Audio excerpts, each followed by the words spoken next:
Alright, so here we go. I'm going to be talking a little bit about As Chimney Sweepers Come to Dust. And first, I want to get a few points down before I go into the plot of the book. First of all, I've been saying the protagonist's name wrong these entire videos. As it says in the book itself, her name is pronounced Flavia. I've been calling her Flavia this entire time. Now I feel really stupid. But there's a part where she's explaining how her name is pronounced to a character, and she goes into detail of the things it rhymes with, like brave, grave, save. So from here on, I'll be pronouncing them correctly. Secondly, after she starts attending the boarding school for girls in Canada, the body she discovers isn't pushed off a roof, but rather was stuffed up a chimney wrapped in a Union Jack flag and comes tumbling out. So I was wrong in my previous video. I was talking about this book. So without further ado, I'm just going to jump into it. So As Chimney Sweepers Come to Dust, as I've talked about a little bit in my weekly rundown video, is the 8th book in the Flavia series. This one, she is sent to a boarding school across the sea in Canada, and it's called Miss Bodycut's School for Girls, I think it's called. Miss Bodycut's Female Academy. It's a boarding school.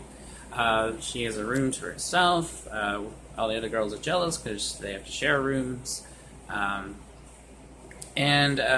She, at first, it starts with her being on a boat, and she's crossing the Atlantic, letting the sea wash over her in a huge storm. And then there's these two caretakers that are associates of the headmistress of the school, who are taking her from Buckshaw to Canada. She goes on this long journey with them across the sea and then by train across the country once they get to the New World. And she can't stand them. One is this rotund, pompous gentleman and his irksome, shrewish wife, and he can't stand either one. She can't stand either one of them. And so she has to go by sea, then by train, then by cab, accompanied by these didactic and stern lecturers that think she's stupid and just want to try to lecture her on any chance they get about educational subjects. While his shrewish wife, meanwhile, is too busy reading a Mickey Spillane novel to even really care about her. She gets to the school. It's really late at night by the time they arrive. She is sent to her own room, and the headmistress comes out to greet her. And headmistress is Miss Falcott. And Miss Falcott says, go to your room, get some sleep. It's lights out, no electricity. So she gets to her room and is immediately awakened by this girl who comes in and starts pounding her.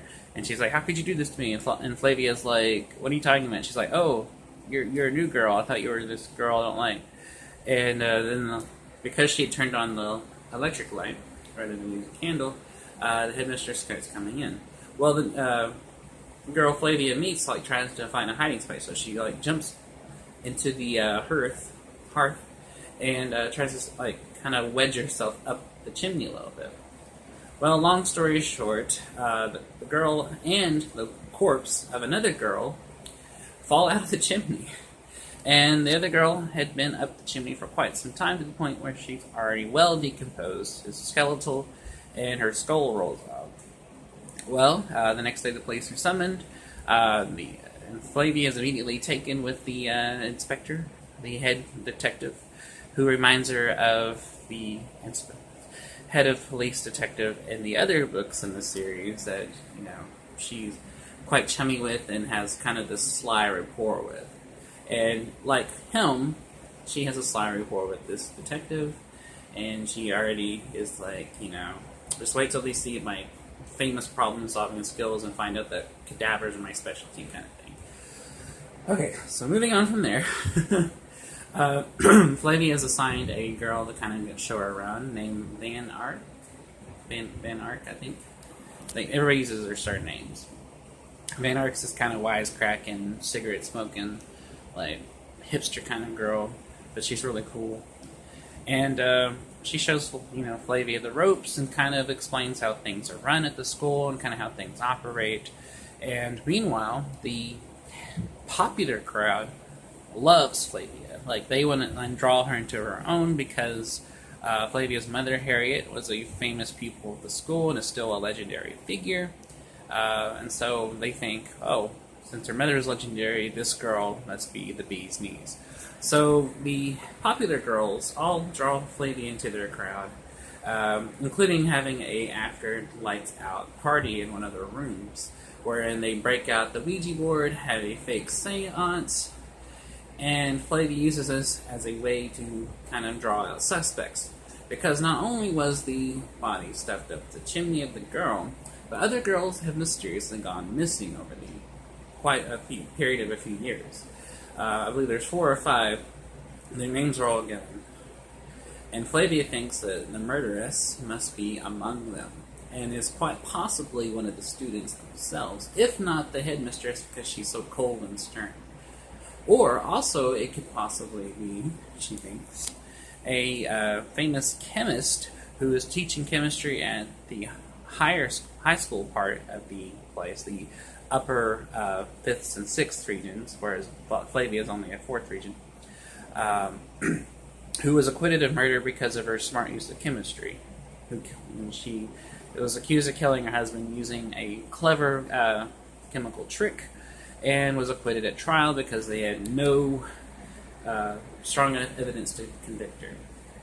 But Flavia is more under the impression that it's either the headmistress, because again, she's a very seemingly cold and aloof woman, or it could be one of the girls attending the school who had some kind of grudge. Okay, so Flavia uses this fake seance thing to, when they're guiding the, thing on the Ouija board. The word escapes me right now. The plaquette, I think it's called. Across the Ouija board. They're all shocked because Flavia basically pushes it to where it says, "I know who killed me," and then spells out the names of one of the girls who disappears. Well, one of the girls in the party freaks out because the name that Flavia had overheard to use was actually her sister, and one of the girls had gone missing. And that starts Flavia thinking more and more like, what's going to happen?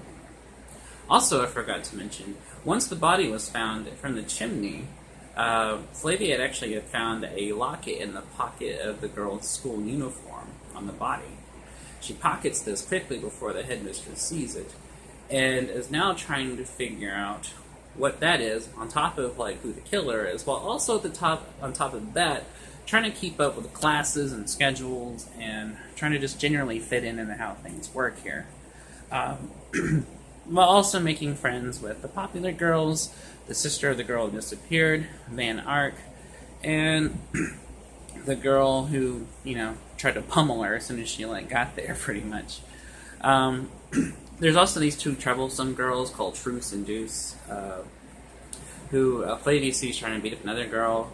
She tells them to go away, and the girl's like, "What the fuck did you tell them that for? They're just going to keep bullying me more." And Flavia already hatches a revenge scheme of "Don't worry about Truce and Deuce. Leave those bitches to me, I got this." And the girl's like, "You're a piece of work. I like you." So she's making all these new friends, but she's also making enemies. The headmistress, it turns out, is not as cold and scary as she seems. In fact, she even takes Flavia on a walk through a cemetery and explains that the whole reason she is even at this academy, it turns out, is not just to further her education, but to further education in this grander scheme of things that she's been part of.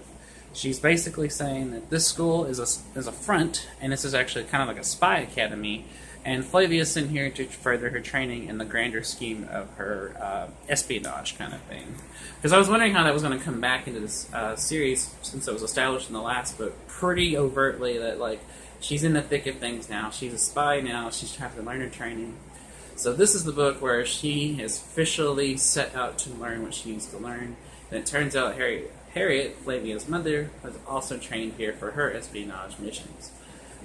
So that's where I'm at so far. I'm about halfway through the book. One last thing I got to talk about that I just got to was there's a part where they're on a field trip. And the field trip is actually a disguised way of showing Flavia how to survive in the wild. She's talking to this girl who knew one of the other girls that disappeared, and the interesting thing is that she says that 2 years ago when the girl disappeared, she saw her at this dance the school had. She only saw her for a minute, and she saw her in a place where she wasn't supposed to be, which was the laundry room. That's set outside of campus a little bit. And she says she saw her go in and never came out, and this was long after the girl had supposedly died. So Flavia is now wondering, like, you know, did the girl really die? What was she doing in this place? And 3, was she meeting someone there in this place? And also, the girl seems very bitter and resentful of intelligent girls, because the girl that disappeared was like, you know, she played all these sports, she was very athletic, she was the editor of the school papers, she was a painter, she knew how she could draw, she was incredibly popular, she was known for her good grades and being smart, and also she seems resentful of Harriet and Flavia for their intelligence and popularity and good grades. So Flavia's thinking, like, this girl could be a possible suspect in how bitter she's acting towards both the girl that disappeared, my mother, and myself.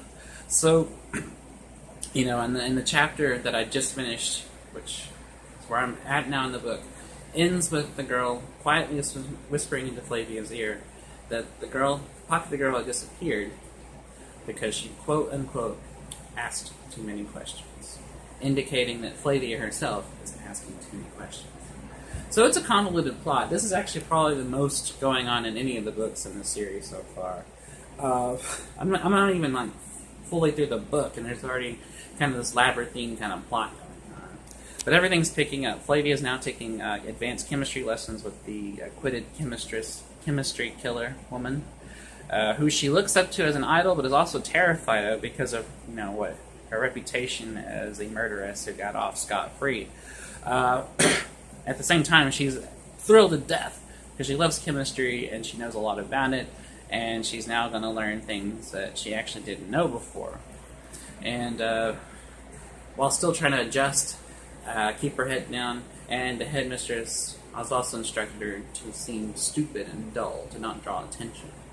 So Flavia, god damn, I keep saying it wrong. Flavia's training has begun in earnest at this academy, while at the same time she's still trying to find a killer and the raison d'etre of why these girls are disappearing and what the whole school is all about.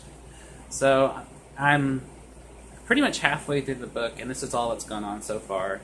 So I'm not even at the end, and there's already a pretty complex tapestry of plot lines, situations, and events all going on. But I love it, and it's actually the best of the Flavia books so far. If the rest of the series is this good, then it's well worth reading all the ones up to it to get to this point. Because the first ones were great, but now this series is an overdrive as far as quality. So I'm really looking forward to getting through the rest of this one and reading the other ones after this series. But yeah, this is just part 1 of the review of it. I'm not done with the book yet. When I do that, I'll do a part 2 video. So, anyways, till then, I will see you guys later, and I'll try to finish the book soon and do another video, part 2 video soon. So, till then, I will see you guys later. Thanks for watching. I appreciate you guys taking your time out of your day to watch me ramble on about books and hear me like trip over my words about them. And I appreciate it. So, I will see you guys later. Bye.